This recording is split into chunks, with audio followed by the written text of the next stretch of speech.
Baru-baru ini dunia termasuk Indonesia digemparkan dengan virus corona. Lalu apa sebenarnya virus corona itu? Pada bulan Desember 2019, tepatnya di kota Wuhan, China, ditemukan virus jenis baru yaitu 29 novel coronavirus atau biasa kita sebut dengan COVID-19. Virus ini masih sekeluarga dengan virus MERS dan SARS yang menyerang sistem pernafasan. Menurut Badan Kesehatan Dunia (WHO), terdapat beberapa gejala seseorang yang terpapar virus ini, yaitu demam, lemas, sesak nafas, batuk, dan nyeri tenggorokan. Saat ini pemerintah Indonesia telah mengeluarkan beberapa kebijakan, yaitu pemberlakuan work from home dan study from home. Lalu dampak apa sajakah yang ditimbulkan oleh COVID-19 ini? COVID-19 ini sangat berdampak pada kehidupan manusia, baik dari segi ekonomi, sosial, budaya, pendidikan, dan psikologis. Di mana dari segi ekonomi, keadaan semakin sulit dan susah. Contohnya, banyak pekerja yang dirumahkan dan pemecatan secara sepihak. Lalu kehidupan sosial masyarakat pun juga sangat banyak berubah, di mana interaksi sosial sangat dibatasi dengan dikeluarkannya perintah physical distancing. Beberapa budaya dan kebiasaan yang selama ini sering kita laksanakan, tetapi karena pandemik ini, kita tidak dapat melaksanakannya. Misalnya, kebiasaan buka puasa bersama keluarga maupun teman. Semua pertemuan keluarga dibatasi bahkan ditiadakan. Pandemi ini juga berdampak pada semua sektor pendidikan yang dimana dahulunya guru dan siswa selalu melakukan pembelajaran secara langsung. Namun setelah keadaan pandemi COVID-19 ini, pembelajaran mulai dilakukan secara online, yang dimana dibutuhkan adaptasi semua pihak. Pandemi ini tidak hanya menyebabkan penyakit fisik saja, namun juga memberikan dampak psikologis, baik bagi penderitanya maupun masyarakat lainnya. Dampak yang dirasakan seperti perasaan tertekan, cemas, ketakutan, dan stres. Tetapi selain memberikan banyak dampak negatif, masa pandemi ini juga memberikan beberapa dampak positif, seperti melatih kita untuk hidup lebih bersih, lebih banyak berkumpul dengan keluarga, melatih diri untuk berbagi dengan orang yang membutuhkan, dan juga mengurangi dampak polusi udara karena adanya pembatasan operasional kendaraan dan pabrik-pabrik. Berdasarkan pengambilan data melalui Google Form yang diisi oleh sebanyak 177 responden, menyatakan bahwa 70,6% atau sebanyak 125 orang merasakan cemas akibat perintah belajar dan bekerja di rumah selama pandemi COVID-19 ini. Rasa cemas yang dirasakan oleh sebagian besar responden memang merupakan hal yang wajar bagi saat ini.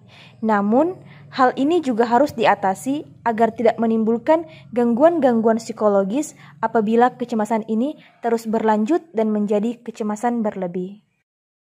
Berikut, kami akan memberikan edukasi kepada masyarakat terkait anxiety attack yang terjadi di tengah pandemi COVID-19 ini, serta apa upaya yang dapat kita lakukan agar dapat menghadapinya dengan tenang. Apa itu kecemasan? Menurut Stephen Schwartz, mengemukakan kecemasan berasal dari kata Latin anxious, yang berarti penyempitan atau pencekikan. Jadi, kecemasan adalah suatu keadaan khawatir yang mengeluhkan bahwa sesuatu yang buruk akan terjadi. Kecemasan ditandai oleh kekhawatiran tentang bahaya yang tidak terduga yang terletak di masa depan. Kita harus tahu faktor-faktor yang dapat menimbulkan kecemasan. Apa saja yang dapat menimbulkan kecemasan? Pertanyaan ini dapat dijawab dengan memperhatikan 2 poin utama. Yang pertama ialah pengalaman negatif pada masa lalu, yang dimana peristiwa-peristiwa atau hal-hal ini terjadi dengan situasi yang kita rasakan saat ini. Kemudian yang kedua ialah pikiran yang tidak rasional. Pikiran yang tidak rasional ini kemudian dibagi ke dalam 4 bentuk. Yang pertama ialah kegagalan katastrofik, yaitu adanya asumsi dari individu bahwa sesuatu yang buruk akan terjadi pada dirinya. Kedua, yaitu kesempurnaan. Individu mengharapkan kepada dirinya untuk berperilaku sempurna dan tidak memiliki cacat. Kemudian persetujuan. Nah, saya akan menarik ilustrasi mengenai persetujuan ini. Terdapat beberapa individu yang ketika ingin melakukan lamaran kerja akan merasakan cemas jika lamaran kerjanya itu diterima atau tidak. Nah, sebelum mendapatkan jawaban dari lamaran kerja tersebut, individu tersebut biasanya merasakan cemas dan ini bisa dikatakan wajar-wajar saja. Kemudian generalisasi. Nah, generalisasi yang tidak tepat yaitu generalisasi yang berlebihan. Ini terjadi pada orang yang memiliki sedikit pengalaman. Interferensi yang dapat kita lakukan. Yang pertama, cerdas dalam menerima berita terkait pandemi COVID-19. Sebagai masyarakat, kita harus lebih berhati-hati untuk menyaring informasi-informasi terkait COVID-19 yang beredar di media. Karena bisa saja informasi tersebut hanyalah hoax. Adapun situs yang dapat digunakan untuk memantau perkembangan COVID-19 ini ialah situs WHO, situs Kementerian Kesehatan Republik Indonesia, dan situs Healthy Map. Yang kedua, menerapkan pola hidup sehat dengan cara mengonsumsi makanan sehat dan seimbang, minum air putih yang cukup, tetap aktif dengan berolahraga, istirahat yang cukup, dan menerapkan hidup bersih seperti rajin untuk mencuci tangan. Yang ketiga, untuk tetap berpikir positif.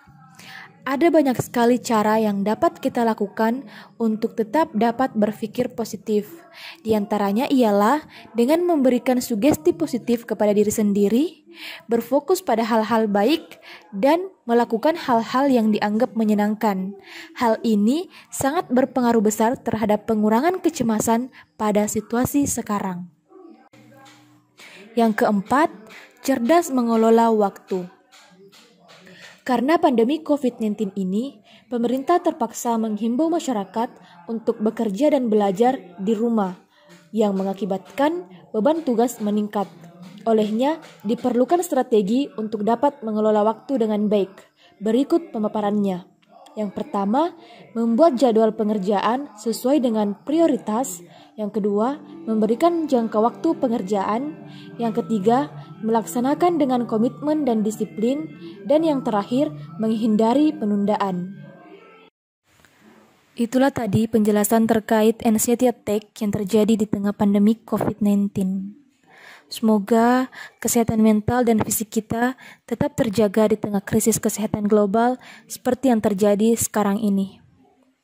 Semoga video ini dapat mengedukasi dan bermanfaat untuk kita semua. Sekian dari kami dan terima kasih.